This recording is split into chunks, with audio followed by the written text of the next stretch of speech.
General Counsel of SEIU, Judy Scott. It would just be taking, oh, good afternoon.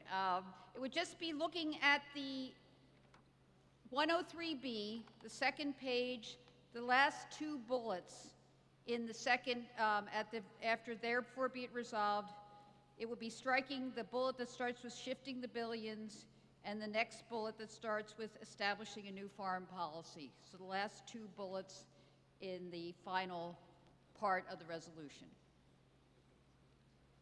Delegates understand it's this 103B, taking out the last two bullets, shifting the billions now being spent on the war and the rest of those words, and then establishing a new foreign policy and the rest of those words. Discussion on the amendment, Mike 1. Hi. Dear brothers and sisters, I move that, I am speaking in opposition to the amendment. And could you introduce yourself, please? My name is Catherine Austin. I'm a delegate for CSEA, SEIU, Local 2001 from Hartford, Connecticut. I am elected president of the Corrections Supervisors Council and also recently became the first woman ever elected as first selectman in Sprague, a small, tiny town in Connecticut. I am a Vietnam-era veteran, and I rise in support of the resolution in its entirety. The war in Iraq is now in its sixth year. I just want to make sure, Delegate, I know you said originally you were against the amendment. This is on the amendment. I appreciate that. Thank you.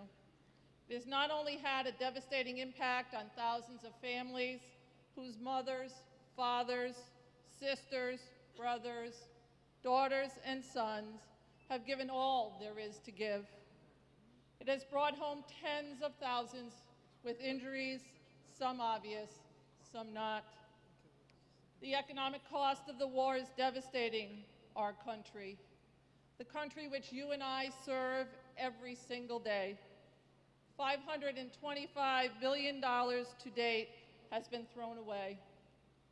This money should have been spent on our country's ailing and crumbling infrastructure, or our country's ailing and struggling education system, or on our mainstay issue, health care for each and every one of us, to include those who return from war.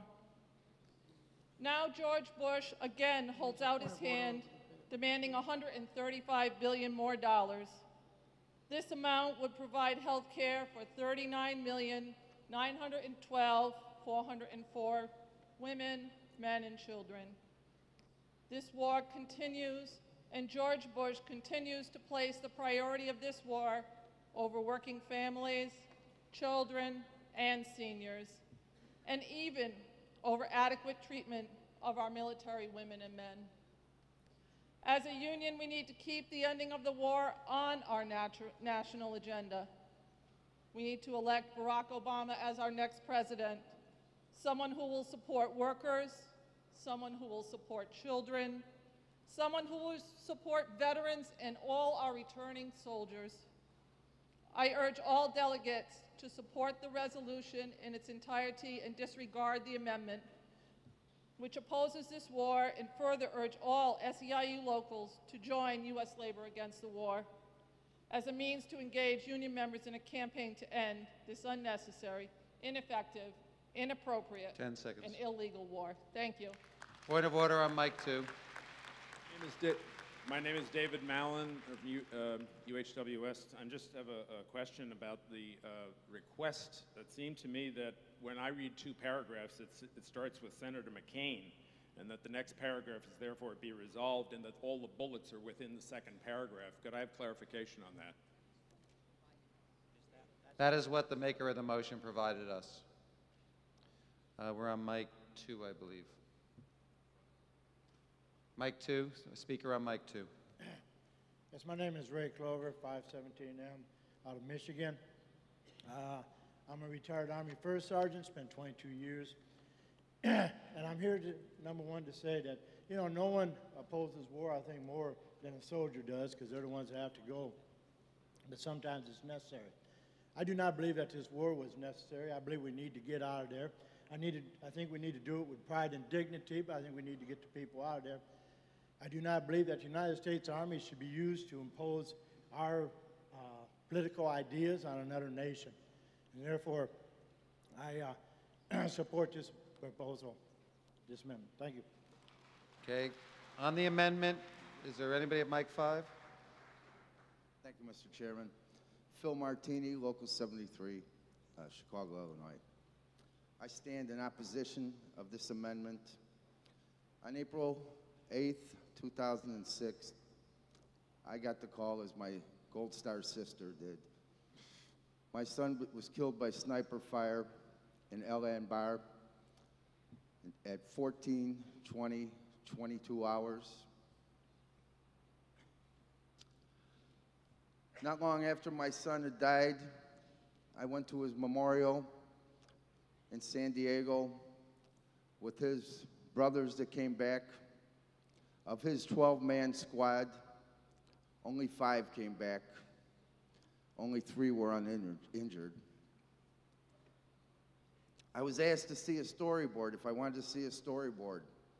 I thought this would be pictures of my son and his squad. So I went with this colonel. I started looking through these stories, which was all aerial photographs. And as I went along, I saw these photographs get larger and larger. I came on one. I suddenly realized I was looking at my son in his partner's arms. And the time on the photo was 14:20:22.